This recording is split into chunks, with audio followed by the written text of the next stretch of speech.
ายสบายดีตอนเช้าๆเนาะให้พี่น้องมื้อนี้แมนบ้านของเฮาก็คือมีงานเนาะให้พี่น้องก็คืองานแต่งของน้องสาวน้องดีก็คือหลังจากที่เราไปส่งสาวแล้วก็คือคลิปที่น้องดีปล่อยไปนะพี่น้องตอนนี้แมนเพิ่นก็สิแต่งรอบ2ก็คือมาแต่งแห่นเจ้าสาวนะพี่น้องเดี๋ยวน้องดีก็สิให้เบิ่งภาพบรรยากาศเนาะในงานเนาะน้องดีก็คือบ่ได้อัปเดตคลิปแต่เช้าเพราะว่ายุ่งๆแน่เนาะงานหลายก็เลยมีสิมาตัดภาพตอนที่เบิ้งอย่าให้เบิ้งเลยนี่ทีมงานของเราเนาะก็ช่วยกันพี่น้องนี่ก็คือเจ้าหิดของกินเนาะก็คือเอาของกินมาแพ็คไว้เพื่อตอนทับแขกจังหวัดน้องพี่น้องก็คือเฮ็ดเข้ามาจังหวัดนี่ก็จะประมาณนี้เนาะอันนี้จะเป็นอันนี้จะเป็นหลาบเนาะแล้วก็แกงที่หลาบเนาะอันนี้ก็คือภาพบรรยากาศอีกมุมหนึ่งนะพี่น้องก็คือเราจะเศร้าเต้นให้ญาติพี่น้องได้นั่งเพราะว่ามันกาสีฮ้อนแล้วถ้าเราบ่เศร้านะถ้าเราบ่ใส่เต้นนะพี่น้องแล้วตอนนี้แมนกำลังจะเก็บก็คือเสิร์ฟของกินแต่ประมาณนี้เนาะกะว่าใหญ่หลายนะพี่น้องเล็กน้อยเนาะย่านคนฮ้อนคนก็จะเสิร์ฟเบียร์เนี่ยเบียร์ก็คือเอาเบียร์เบียร์เราบ่ไว้แพงเนาะช่วงนี้นี่ตอนนี้แมนก็คือเขาหันซื้อน้ำก้อนมาเนาะแล้วก็กำลังล้างถังเนาะนาวบาวแมนกำลังล้างถังแล้วเฮ้ยพี่น้องเดี๋ยวน้องดีก็สิพาเบิ่งภาพบรรยากาศเนาะในงานตอนนี้แมนฮะอันนี้ก็คือภาพในงานนะพ่อแม่พี่น้องตอนนี้แมนอันนี้มันเคยเก่าเนาะเคยมาอีกกลางหางนะพ่อแม่พี่น้องเคยมาแมนจะอยู่ทางพูดเดี๋ยวน้องดีพาไปติดตามรับชมน้ำกันว่ามันจะเป็นทางไหนเนาะภาพบรรยากาศคร่าวๆเด้อพ่อแม่พี่น้องน้องดีกับบ่ค่อยมีเวลาแบบว่า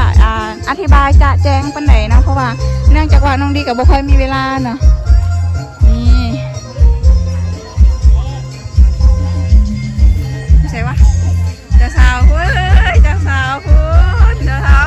วันสับเจ้าจะเสียนเจ้าสาวเสียนช็อกเลย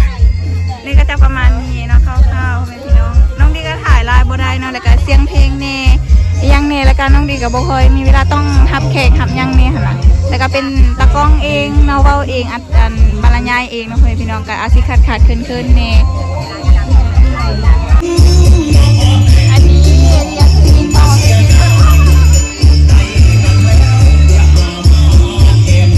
เพิ่นก็จะมีถ้วยบวงเอามาแบ่งเนาะพี่น้องยังมาดังในบ่ฮู้ว่าเราสิได้ลงเนาะเพราะว่ายังมันดังเนาะ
ตอนนี้ก็คือฮอตพิธีเนาะก็คือเฮาผู้ขอต่อแทนนะพ่อแม่พี่น้องผู้ข้อมือเจ้าบ่าวเจ้าสาวนะพ่อแม่พี่น้อง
คือภาพบรรยากาศงานแต่งของน้องสาวของน้องดีนะคะคือน้องบีเนาะ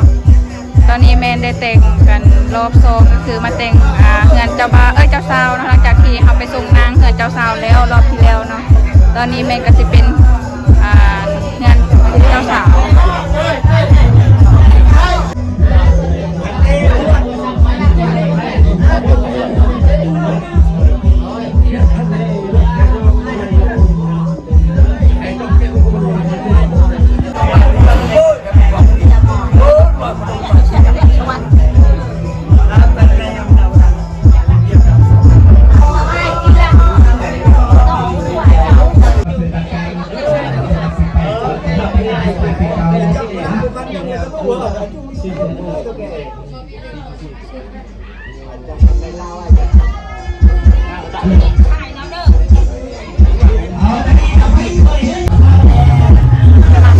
ตอนนี้ก็คือภาพบรรยากาศเนาะก็คือผู้ขอต่อแทนน้องพี่น้อง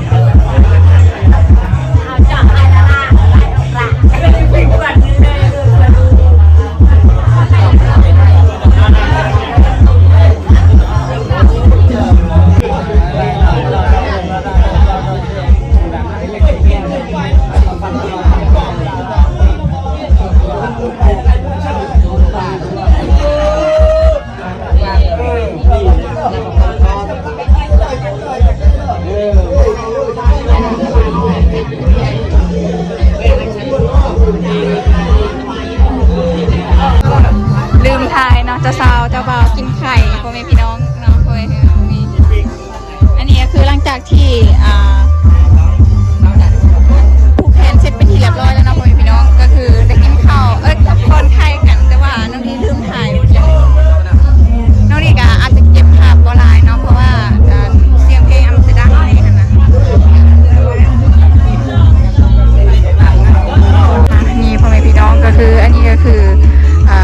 เครื่องของที่เขาจะตอบให้เคยนะพ่อแม่พี่น้องหลังจากที่เหตุงานเสร็จสิ้นก็คือเพื่อนจะให้เคยจะมีแบบว่าเสื้อนอนแล้วก็เป็นสิ้นเป็นซาดแล้วก็เป็นผ้าห่มแล้วพ่อแม่พี่น้องทางคนกระเมนเบิดเนาะอาจจะประมาณนี้หลังจากที่คือให้ขดองเขาต้องมีอีหยังตอบแทนเพื่อนได้บ่สั่นกับบ่ได้นะพ่อแม่พี่น้องจะมีเหล้าแล้วจะมีหลายๆอย่างถ้ามีกล้วยมีข้าวต้มขนมที่